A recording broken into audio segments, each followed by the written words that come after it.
trip planners. It's Elizabeth from Fairy Tale Trips. We are in our favorite place in the entire world, Disney's Wilderness Lodge this weekend. We are celebrating my birthday, but also we have tried out something new this weekend. It is called Disney's Lightning Lane Premier Pass, and it is a bougie way to see everything in the park minus the character meet and greets. We tried it out for Magic Kingdom.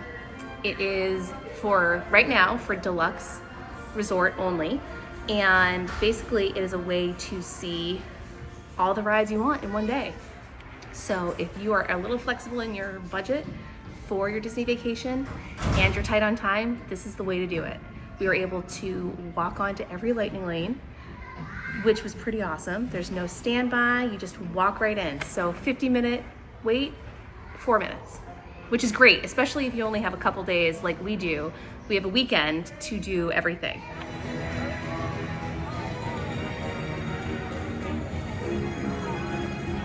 So our goal at Fairy Tale Trips is to help you plan a low-stress Disney vacation. It can be done. And with the Lightning Lane Single Pass, Multi-Pass, and that new Bougie Premier Pass, we can really help you maximize your day, have it be relaxed, and we are gonna have Mr. Fairy Tale Trips tell you a little bit more about the Lightning Lane system. Thanks, Elizabeth. Hello, trip planners. This is Mr. Trips, and I'm here to explain your Lightning Lane options at Disney World, including Single Pass, Multi-Pass, and Premier Pass. So let's jump right in. Lightning Lane is Disney World's way of skipping the standby line and enjoying far shorter wait times for attractions and experiences. When you purchase one or more Lightning Lanes, you select a time frame that you're looking to visit that attraction, which means you often need to plan out your day well in advance.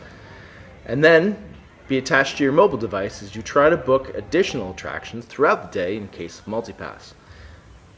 In order to access Lightning Lane for a given attraction, you must pay either through a single Lightning Lane in the case of the most in-demand attractions like Tron, Seven Dwarfs Mine Train, Guardians of the Galaxy Cosmic Rewind, Star Wars Rise of the Resistance, or Avatar Flight of Passage, or through a multi-pass that allows you to book 3 attractions at a time throughout the parks, excluding those that require the single pass. This system is very complex, playing off the demand for each theme park attraction, and it can be difficult to understand what to purchase and how to prioritize your time.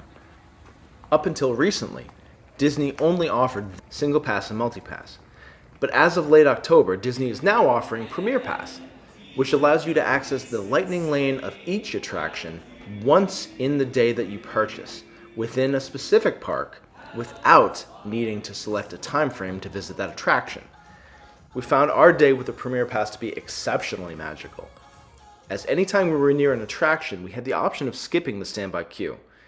Even for seasoned professionals such as ourselves, the ability to not have to plan in advance and not have to keep working for better Lightning Lane times on our phones gave us a sense of freedom and significantly reduced any stress we might have felt throughout the day.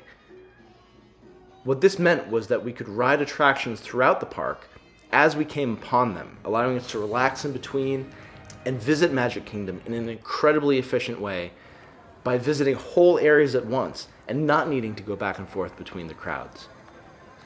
Now, it's important to note that the cost of a Premier Pass per person per day is not trivial, and it is only for a single park. While MultiPass allows you to park hop and start selecting attractions at a different park after visiting your first attraction, provided you have a park pass that allows you to park hop, that is, Premier Pass can only be used within one park and will not follow you if you do park hop. We tested out Premier Pass in Magic Kingdom on the first week it was offered, and the price we paid for the first weekend was $349 per person. Was it worth it? Not for us, as we've been to the parks recently and continue to travel from the Northeast on a regular basis.